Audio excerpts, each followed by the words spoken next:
everybody.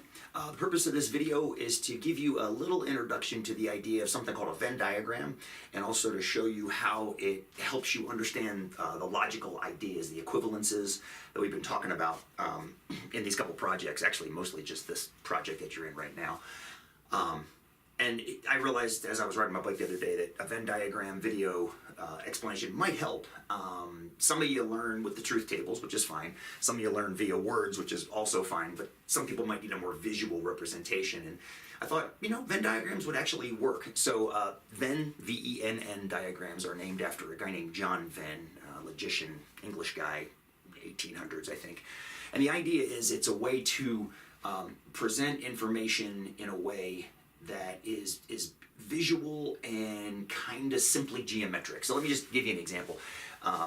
Suppose you're talking about computers. Screw them. Cats. That's more fun. Cats. And suppose you want to represent all possible cats. So you would do something like draw a shape. Usually a rectangle is used like this. So that rectangle represents all possible cats. Now, it's a very abstract representation. You're not drawing cats, you're just saying that represents all possible cats. So every cat in existence can be represented as part of this rectangle. Everything out here is non-cat stuff, like dogs, rocks, punk bands, whatever. So everything this is called the universe, this rectangle, right? The universe of everything we're talking about. So now within that universe, you have cat types. So for example, you can have within that universe a circle. And in that circle, you can put a certain type of cat or a certain characteristic of a cat. So for example, we might say this is all cats. Someone's going to put the word cats out there. And then this circle in here can be Persians.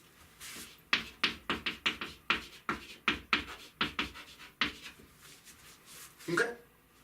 So then you can say, if we're in this circle, we're a Persian cat. But this circle is entirely contained in this universe of all cats. So everything within this circle is also within this universe. Hopefully that makes sense. And you can get a lot more involved with Venn diagrams than this, but this is actually as good as we need to understand it. This is all, if you can understand that, that's the only thing you need to understand for this particular project. So, and we can look at other examples of this besides Persians and cats. You can do, I'll go back to that. I threw out the word computer earlier. I'll go back to that. This could be the universe of all computers.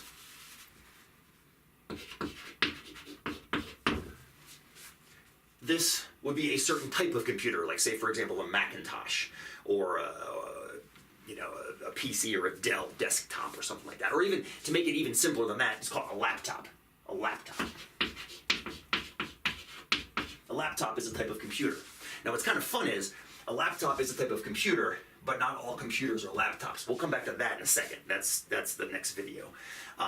But for this particular, the extension for logic, in particular right now, is I want to represent the statement if P, then Q. I want to represent that statement, okay, that statement right there. So what this tells us is if this statement happens, then this statement will happen as well. So how does that relate to this image? Well, if you put P here and Q here, then this is the pseudo-geometric logical Venn diagram representation. If you're in P, then you are necessarily in Q, because P is completely contained in Q. That's all it says. That's it.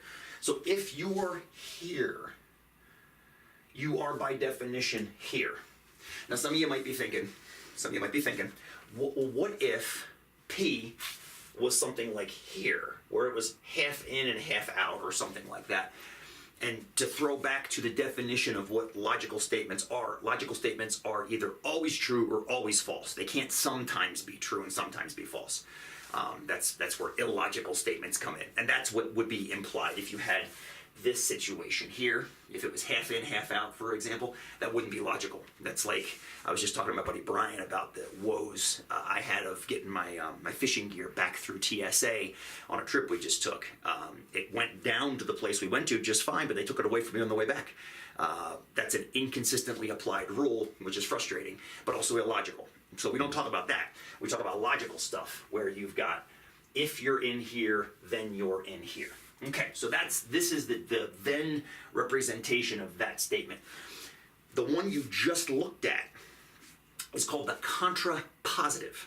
Contrapositive, which in symbols is, where can I write that? Down here, yeah. So the contrapositive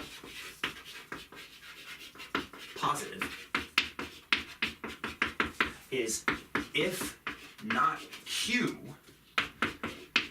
then not P. Okay, so remember, contrapositive, you negate both things and also switch the order of them after negating. Or switch the order and then negate, whatever, it doesn't matter. As long as they're both opposite and then they're inverted. So what does this say?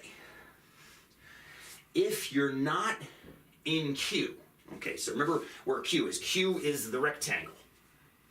So what would not being in Q be? Well, that would mean being outside the rectangle, right? Outside the rectangle. So over here, or up there, or over here. So going back to our other examples, where it was cats and Persians.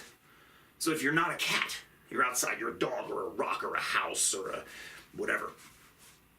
So you're not in here, then you're not in here. That's perfectly sensible, because if you're outside this rectangle, and this circle is completely contained in the rectangle, there's no way you can be outside the rectangle and inside the rectangle at the same time. Hopefully that makes sense. So the contrapositive is definitely a true statement. If that one is true, which we're assuming it is, if you're in here, then you're in here. The contrapositive says, by contrapositive, if you're not in the outside one, you can't be in the inside one. And hopefully that makes sense kind of geometrically, Venn diagrammically. That is even a word, which I'm pretty sure it's not. So that's why the contrapositive is logically equivalent to the original statement. Okay, so looking back to the cat's example, for example, if you're a Persian, then you're a cat. If you're not a cat, then you can't be a Persian cat. It's kind of a silly example, but it's a perfectly mathematical example. So that's why the contrapositive is logically equivalent to the original. Next video, and you'll read a little bit more in the project before you get to this next video, we'll look at some logical errors. But hopefully this made sense. If you liked it, the next video you might like to help understand things too. We'll talk to you then.